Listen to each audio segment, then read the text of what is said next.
তোমরা দেখতে পাচ্ছ এই মুহূর্তে আমরা আছি কিন্তু West Bengal group D recruitment বোর্ডের অফিসিয়াল ওয়েবসাইটে।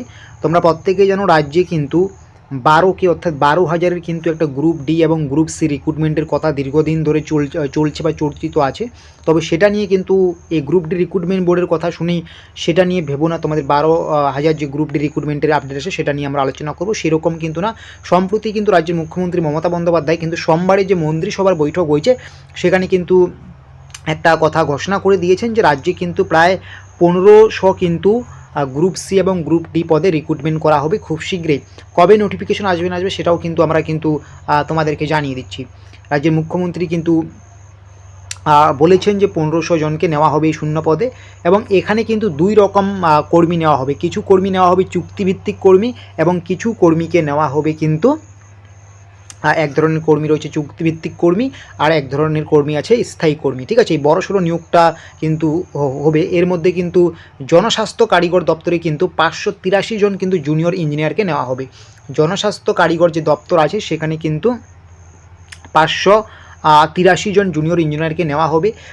এছাড়া কিন্তু আরও গুরুত্বপূর্ণ যে ডিপার্টমেন্ট রয়েছে সেটা হচ্ছে পুর দপ্তরে কিন্তু নিয়োগ করা হবে প্রায় 700 জনকে। ঠিক আছে, 700 কিন্তু প্রায় পুর দপ্তরে নিয়োগ করা হবে, এবং এর পাশাপাশি কিন্তু 64 জনকে কিন্তু প্রায় পরিবেশ বান্ধব যে প্রকল্প রয়েছে বা পরিবেশ বন্ধু যে প্রকল্প রয়েছে সেখানে কিন্তু রিক্রুটমেন্ট করা হবে।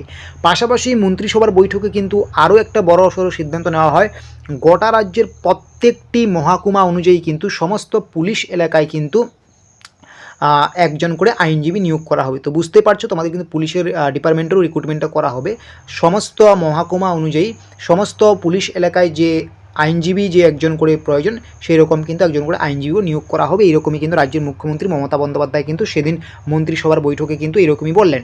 তো এখন কথা হচ্ছে আমাদের এই যে রাজ্যের মুখ্যমন্ত্রী বললেন 1500 গ্রুপ ডি এবং গ্রুপ সি পদে রিক্রুটমেন্ট করা হবে, যেমন পুর দপ্তরে নিয়োগ করা হবে, তারপরে জুনিয়র ইঞ্জিনিয়ারে রিক্রুটমেন্ট করা হবে, পরিবেশ বন্ধু প্রকল্পে রিক্রুটমেন্ট করা হবে, তারপরে হচ্ছে আর অনেক জায়গায় বলেছে যে পুলিশ এলাকায় একজন করে আইনজীবী নিয়োগ করা হবে।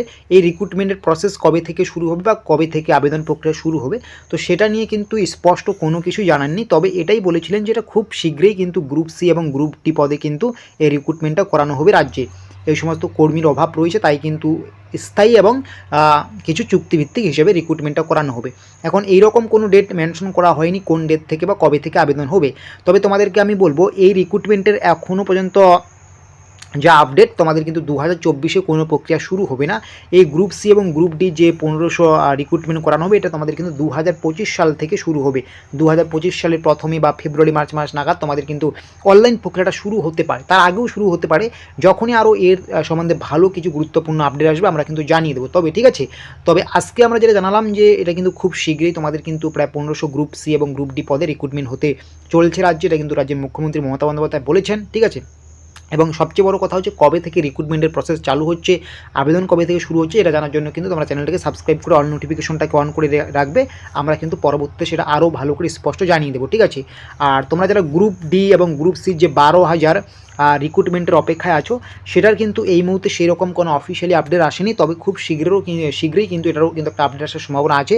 আশা করি তোমরা এই চ্যানেলের সাথে যুক্ত থাকলে তোমরা কিন্তু সেই আপডেটগুলো নিয়মিত পেয়ে যাবে।